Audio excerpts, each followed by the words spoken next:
See, I have set before you today life and prosperity, death and adversity. If you obey the commandment of the Lord your God that I am commanding you today, by loving the Lord your God, walking in his ways, and observing his commandments, decrees, and ordinances, then you shall live and become numerous. And the Lord your God will bless you in the land that you are entering to possess. But if your heart turns away and you do not hear, but are led astray to bow down to other gods and serve them, I declare to you today that you shall perish. You shall not live long in the land that you are crossing the Jordan to enter and possess.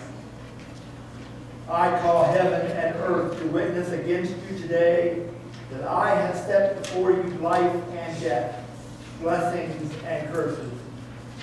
Choose life so that you and your descendants may live, loving the Lord your God, obeying him, and holding fast to him. For that means life to you and length of days, so that you may live in the land that the Lord swore to give to your ancestors, to Abraham, to Isaac, and to Jacob. This is the word of God for the people of God. Thanks be to God.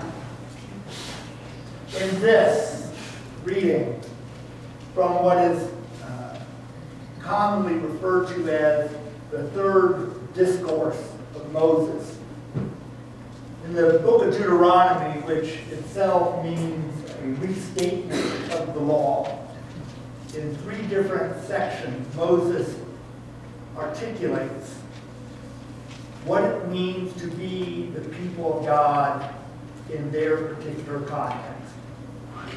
Now, you've heard me say many times, and you'll hear me say many more times, that any time the number 3 appears in Scripture, it's important to pay attention. So, the book of Deuteronomy is not simply the list of laws and regulations of a far-gone time. 3 times, Moses gathers the people of Israel and restates for them something that they have heard time and time again. So, 3 times he gathers the people. So what? It's important. Pay attention. Somebody was paying attention. Oh.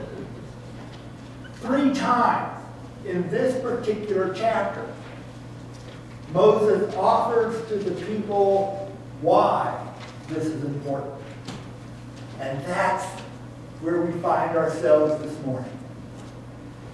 Just now, I got kind of some spiritual goosebumps because it hit me. We are the descendants of Moses and that community gathered in the desert. Ooh, yeah. This is cool. I mean, think about what you are part of. It's as if we were gathered on the other side of the Jordan with them. But something happened. 40 years, the people had wandered the desert. Now, you know, I love geography. I love maps. And it doesn't take the proverbial rocket scientist, other than Larry, to figure out that the line between Egypt and the land, the promised land, wouldn't take any of us if we got on a plane and went to Cairo, say, and started walking. It would not take us 40 years to get to Israel. It just wouldn't. And that's with a lot of breaks. Oh, yeah. So why did it take them so long? We know from the book of Exodus, that at various times the people were given choices.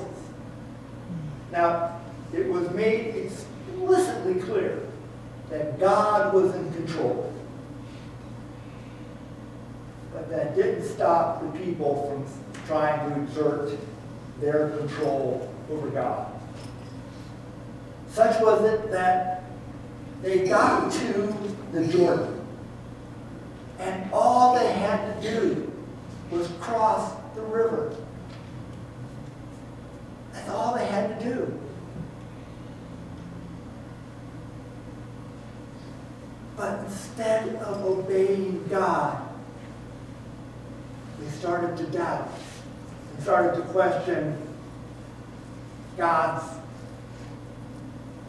purpose, God's direction.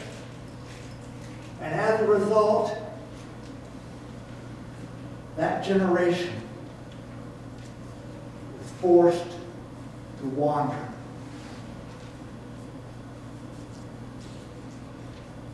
Moses here is speaking to the descendants of those who had left Egypt. Moses himself, according to the tradition, is 120 years old. He's been places. He's done stuff. He has led and helped to form this ragtag band of nobodies into community of faith. But even he, the hero liberator, was not allowed to enter the land.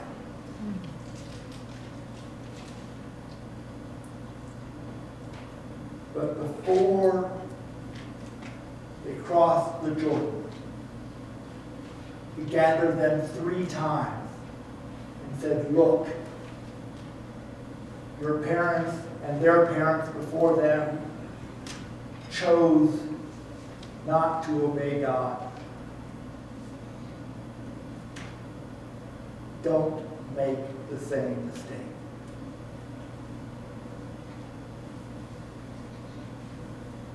Moses gives the relays from God commandments, instructions, ordinances. Maybe you've heard something. I mean, there's a collection of 10. Maybe, you know, I'm sure Dan could recite them backwards. The first 4 deal with our relationship with God. You know, why? Who it is that we as a community of faith are said to believe in.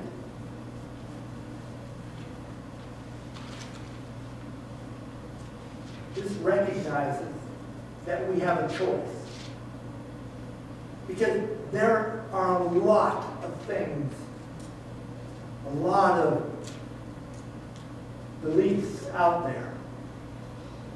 I mean, how many times have you said, I believe in you. I believe in America. I believe in chocolate. But that's not the same as saying, I believe in God. So, we get to these 4. And Moses lays out the argument for God. I mean, it's not hard. Well, it is kind of hard if you're following someone that you don't believe in. So here it is. You shall love the Lord your God with all your heart, mind, soul, and strength. So, if you love God with all your heart, mind, soul, and strength, how much is left? Nothing. So, what about the love for my wife?